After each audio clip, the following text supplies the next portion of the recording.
తెచ్చుకోవడానికే మేము వచ్చినాం. రాష్ట్ర ముఖ్యమంత్రి గారు ఒక్క విషయం ఒకటి 19,000 పైన పోలీసు ఉద్యోగాలు ఖాళీ ఉన్నాయని అధికారులు చెప్తున్నారు కదా, అంటే 5,000 వేసి ఇంకా 14,000 జేబులో పెట్టుకుంటారా మీరు? ఇంకా ఎంత ఆల్రెడీ నీ దగ్గర విద్యాశాఖ మంత్రి, హోంశాఖ మంత్రి ఉన్నాయి. అధికార ఎమ్మెల్యేల దగ్గరకు పోతే ఏమంటారు అంటే ఆల్రెడీ మీకు త్వరలో 3 సంవత్సరాలు ఇది జరుపుకుంటూ వస్తున్నట్టున్నారు కదా, మీకు 2 లక్షల ఉద్యోగాలు వేస్తాను, ఆ 19,000 పోస్టులు ఖాళీ ఉన్నాయి జరుపుకుంటూ వచ్చింది. మాకు కూడా ఉద్యోగాలు ఇస్తాను ఇంతవరకు ఇవ్వలేదని వాళ్ళు చెప్తున్నారు. మేము అందుకే ప్రతిపక్ష నాయకులను కలవడానికి వచ్చినాము. కానిస్టేబుల్ ఏజ్కి 36 సంవత్సరాలు పెంచాలి, ఎస్ఐకి 38 సంవత్సరాలు పెంచాలి. ఎందుకంటే మీరు వచ్చిన నెల రోజులనే మీరు ఆ పోలీసు ఉద్యోగాలు వేసినట్టయితే మేము ఏజ్ పెంచమని అడగకపోతుండే.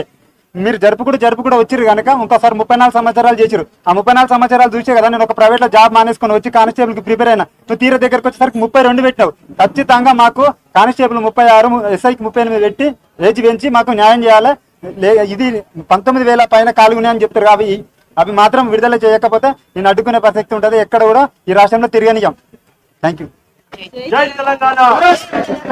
Thank you. అందరు దయచేసి భోజనం చేసేయాలి.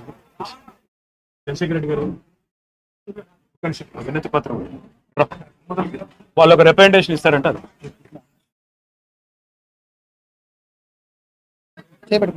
కొద్దిగా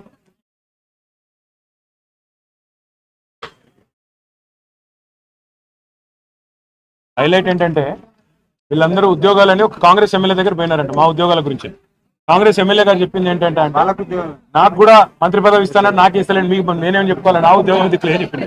ఇది హైలైట్. 46 అయితే సర్వే నెంబర్ అంటే ఇది థ్యాంక్ యూ. మాట్లాడుతూ భోజనం